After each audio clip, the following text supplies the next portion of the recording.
नमस्कार, राणा जनसंवाद में आपका हार्दिक स्वागत है। मैं राणा कुमार सिंह आज आपको एक ऐसे जनप्रतिनिधि से मिलवाने जा रहा हूं। चंद समय इनके पास है और चंद समय में कुछ प्रश्न मैं रखूंगा। ये बेगूसराय सातों विधानसभा क्षेत्र के एक ऐसे प्रतिनिधि हैं जो टाइमलाइन से, सोशल मीडिया प्लेटफॉर्म से, प्रिंट मीडिया प्लेटफॉर्म से कोसों दूर रहते हैं।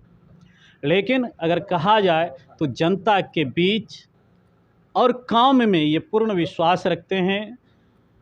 पूर्व में ये बेगूसराय विधानसभा क्षेत्र के प्रतिनिधि रह चुके हैं।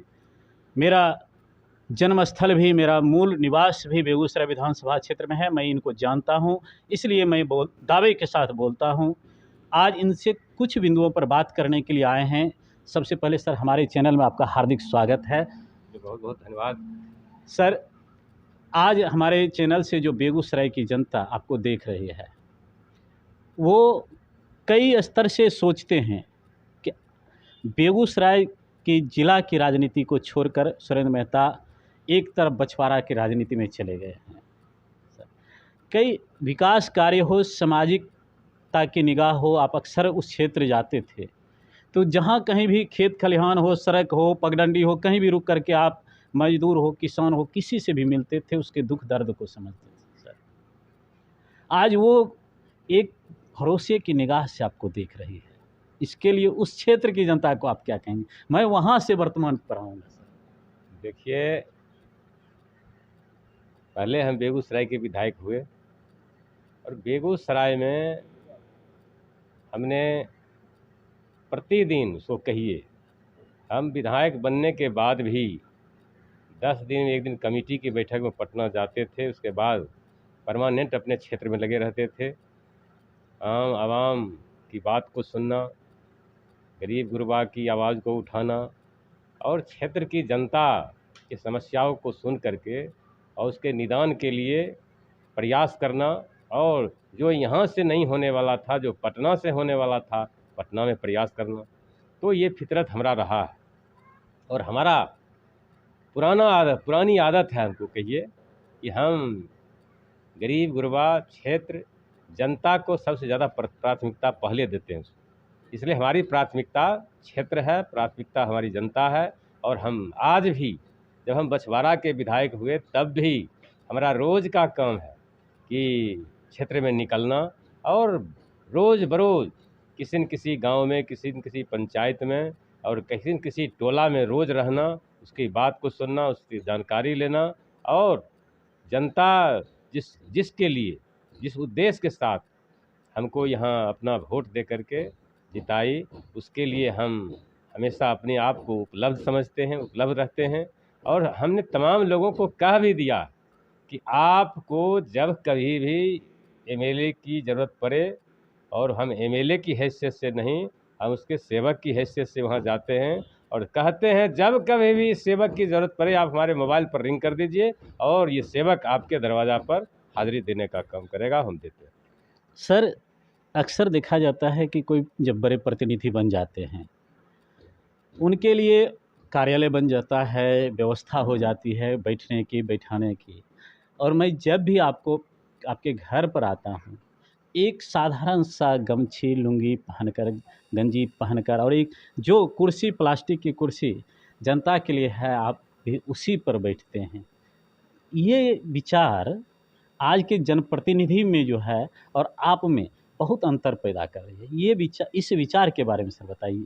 अक्सर सोचने में हम मजबूर हो जाते हैं कि एक विधायक होकर के भी हम जाते हैं, हमारे लिए भी ये कुर्सी है, और अपने लिए भी वही कुर्सी रखते हैं सर। और जिस प्रकार एक किसान घर गांव में या एक मजदूर खेत में काम करता है, उसी तरह ये अपने घर पर भी हैं।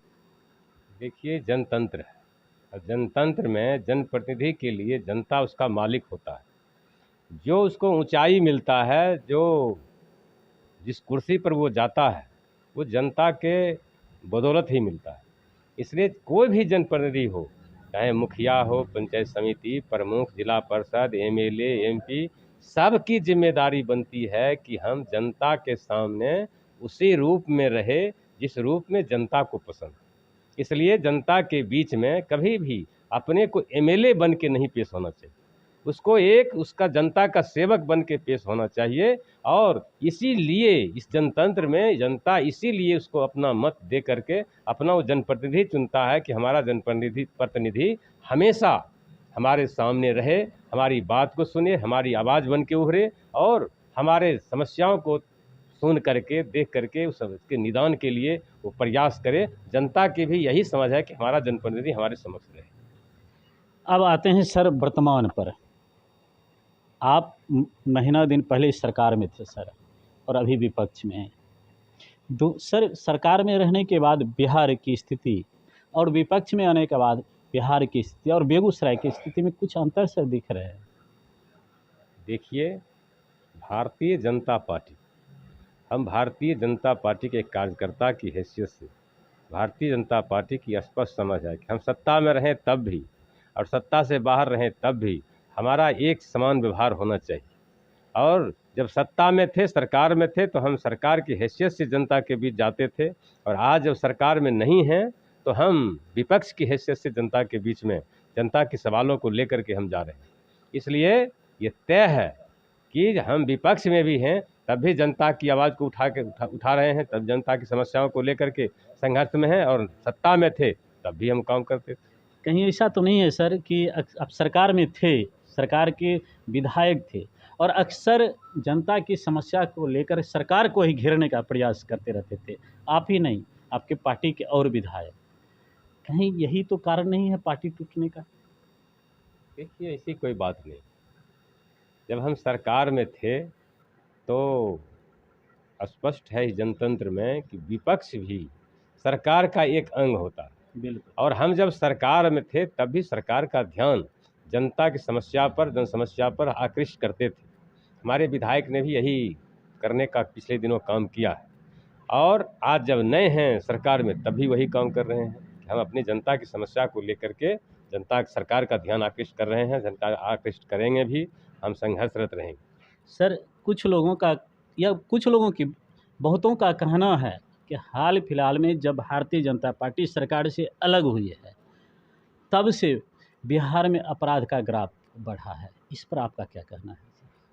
देखिए, भारतीय जनता पार्टी आप देख सकते हैं 2005 में जब भारतीय जनता पार्टी सरकार में थी तो उस वक्त एनडीए के अंदर एनडीए की सरकार थी, और उस वक्त नीतीश कुमार जी को लोगों ने सुशासन बाबू के नाम से जाना, और उसमें भारतीय जनता पार्टी की बहुत बड़ी भूमिका थी।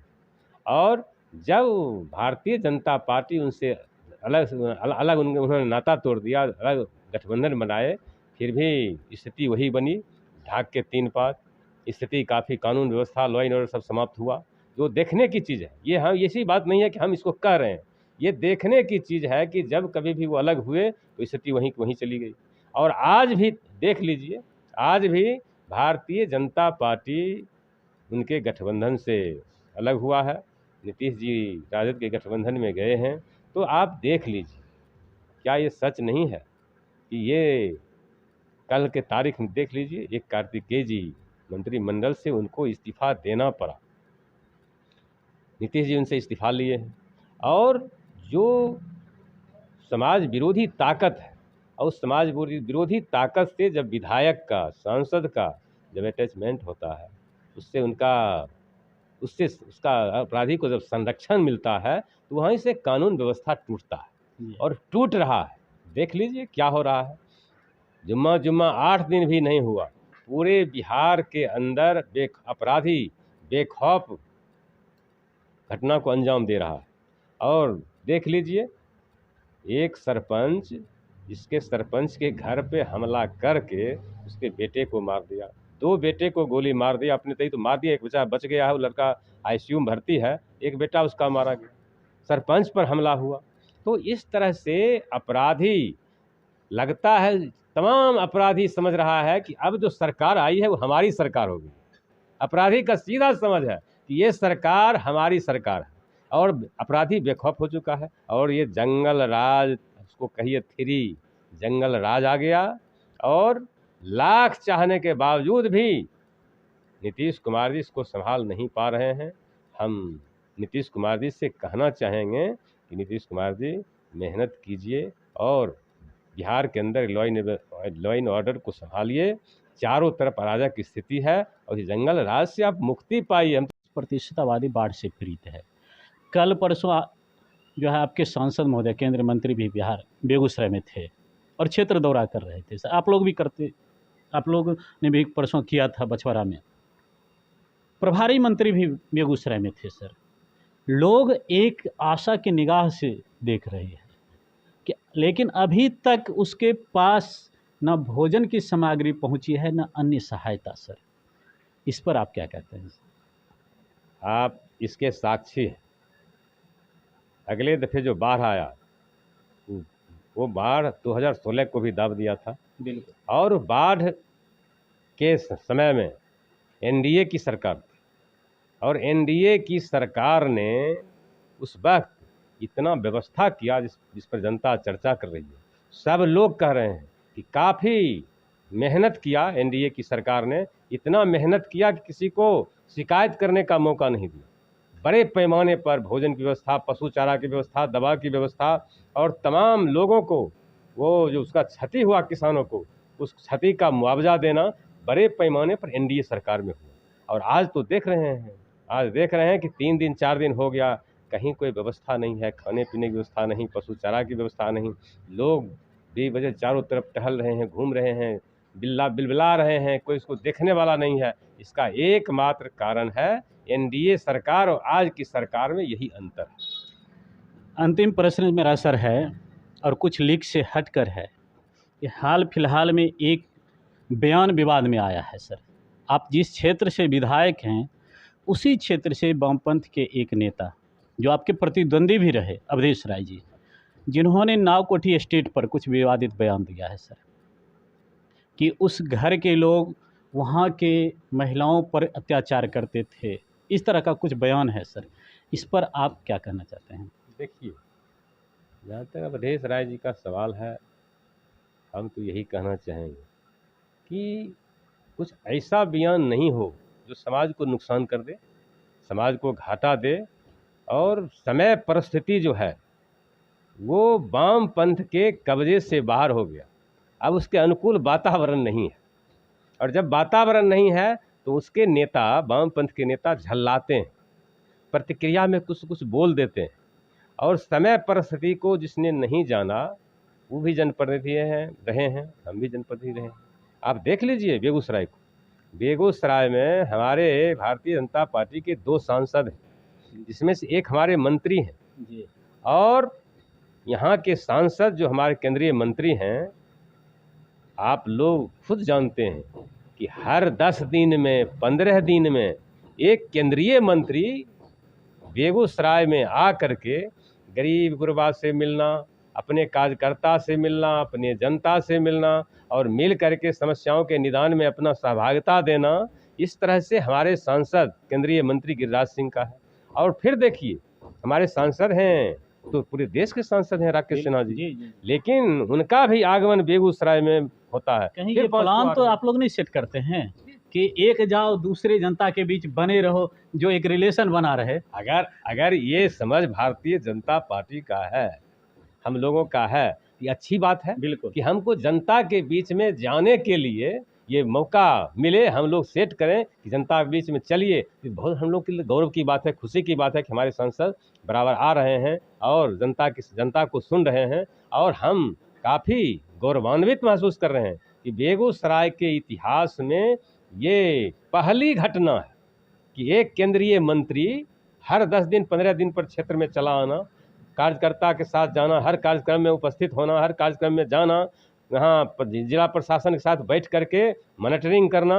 और हमारे राज्यसभा के सांसद भी जो बराबर आते हैं तो बराबर वो भी क्षेत्र में दौड़ते रहते हैं, देखते रहते हैं। ये हम लोग के लिए गौरव की बात है, बेगूसराय की जनता के लिए गौरव की। दोनों सदन में हम प्रश्न वहाँ रखते हैं, यहाँ की समस्या को रख पाते हैं, आसान होता है जी। सर अंतिम प्रश्न मेरा आपसे, सरकार के अंतर्गत या विधायक फंड से जो योजना होती है वो तो हर विधायक अपने क्षेत्र में देते हैं। सुरेंद्र मेहता जी अपने विधायक के क्षेत्र, विधानसभा क्षेत्र में सबसे अधिक प्राथमिकता किस चीज़ पर देते हैं? देखिए, हम लोग जब आए, बेगूसराय में आए तब भी, बछवाड़ा आए तब भी, हमने अपने आम जनता से कहा था कि हम आपके हक और अधिकार की लड़ाई लड़ने का काम करेंगे। आपकी समस्या को लेकर के हम यहाँ से विधानसभा क्षेत्र से लेके पटना तक रखने का काम करेंगे, आपकी आवाज़ बनेंगे। हम आज वो कर रहे हैं। और जान लीजिए कि यहाँ जो विकास के काम किए जा रहे हैं, आप हमारे विधानसभा क्षेत्र में जब घूमिएगा तो आपको पता लगेगा कि एक दो सड़क को छोड़ के तमाम सड़क बनाए जा रहे हैं। और उसमें बड़े पैमाने पर हमने पिछले दिनों जिला प्रशासन को और ग्रामीण कार्य विभाग, पथ निर्माण विभाग के पदाधिकारी को बैठाया था। तो तमाम लोगों ने हमको आश्वस्त किया है कि विधायक जी, ये जो समय आपका कार्यकाल है, उस कार्यकाल में एक भी ऐसा सड़क नहीं बचेगा जो छूट जाएगा।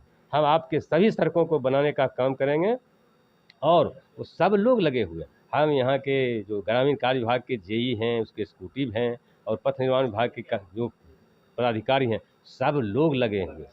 और ये देख लीजिए, यही स्थिति है कि समसा से लेके बछवाड़ा और दलसिंह सराय से लेकर के वो भगवानपुर तक आता है पथ निर्माण विभाग का वो चौड़ीकरण का मामला। ये बड़े पैमाने पर सब लोग लगे हुए हैं और वो अंतिम दौर में है, वो स्वीकृत होने की स्थिति में है। ये सड़क एक समस्या को लेकर विगत दिनों चर्चा में आपका क्षेत्र रहा था, और वो चर्चा है सर कि आपके यहाँ से पकठौल से लेकर मंसूर चक जो सड़क है वो बहुत पतली है सर, जिससे आम जनों को परेशानी होती है। देखिए, तो उसी सड़क के बारे में कह रहे हैं जी, वो सड़क बजाबता उसका डीपीआर बन करके तैयार होकर चला गया है जी। और बिहार सरकार के प्रधान सचिव इसी के यहाँ वो जा रहा है और बहुत जल्द ही वो स्वीकृत होकर के चला आएगा। खुशियाँ मिलेगी हाँ, क्षेत्र को। एकदम खुशी होगा। हम तमाम लोग लगे हुए हैं, हमारे तमाम पदाधिकारी विभाग के भी लगे हुए हैं। सर, काफ़ी मेहनत वो लोग कर रहे हैं। आपके विधानसभा क्षेत्र में 3 प्रखंड आते हैं, भगवानपुर के भी क्षेत्र आते हैं सर, मंसूर चौक और बछवाड़ा। मूल रूप से सर इस क्षेत्र में सर एक भी डिग्री कॉलेज नहीं है। क्या आपके कार्यकाल में उस क्षेत्र के लोग आश्वस्त रहें? प्रयास होगा आपके तरफ से? डिग्री कॉलेज के सवाल पर हमने विधानसभा में सरकार से पूछा था जी, और सरकार ने स्पष्ट रूप से कह दिया कि विधायक जी, आप ज़मीन उपलब्ध करा दीजिए, हम कॉलेज बना देंगे। बनाने की स्थिति में है सरकार, पूरा पास हो चुका है, सिर्फ ज़मीन का अभाव है, ज़मीन नहीं मिल रहा है, इसीलिए सब। उस पर तो मैं चुनाव के समय ही, आपके चुनाव के समय ही अवधेश राय से प्रश्न किया था कि वो भी विधायक उस क्षेत्र के रहे। उन्होंने कहा कि रेलवे की कुछ ज़मीन है जिस पर सरकार चाहती तो बना सकती थी, लेकिन सरकार नहीं चाहती है। वो केंद्र सरकार की संपत्ति है, रेलवे की संपत्ति है, तो ये तो बड़ा पेच वाला चीज़ है। लेकिन हमारे पदाधिकारी लोग लगे हुए हैं, सब लोग लगे हुए हैं कि हमारा ये डिग्री कॉलेज हो और उसके लिए सरकार की तरफ से, अब सरकार की तरफ, हमने विधानसभा में जब सरकार से पूछा था, सरकार ने स्पष्ट रूप से जवाब दिया, विधायक जी ज़मीन का व्यवस्था हो जाएगा, हम कर लेंगे। लेकिन सरकार शिनाख्त कर रही है कहाँ कहाँ ज़मीन है, गैर मजरूआ आम है, कहाँ है, इस तरह से खोज रहा है। हम समझते हैं कि ये डिग्री कॉलेज हर हाल में बहुत जल्द बनेगा। आप हमारे चैनल को सर अपना बहुमूल्य समय दिए, चूँकि आपका अभी क्षेत्र का दौरा था, फिर भी आपने समय निकाला।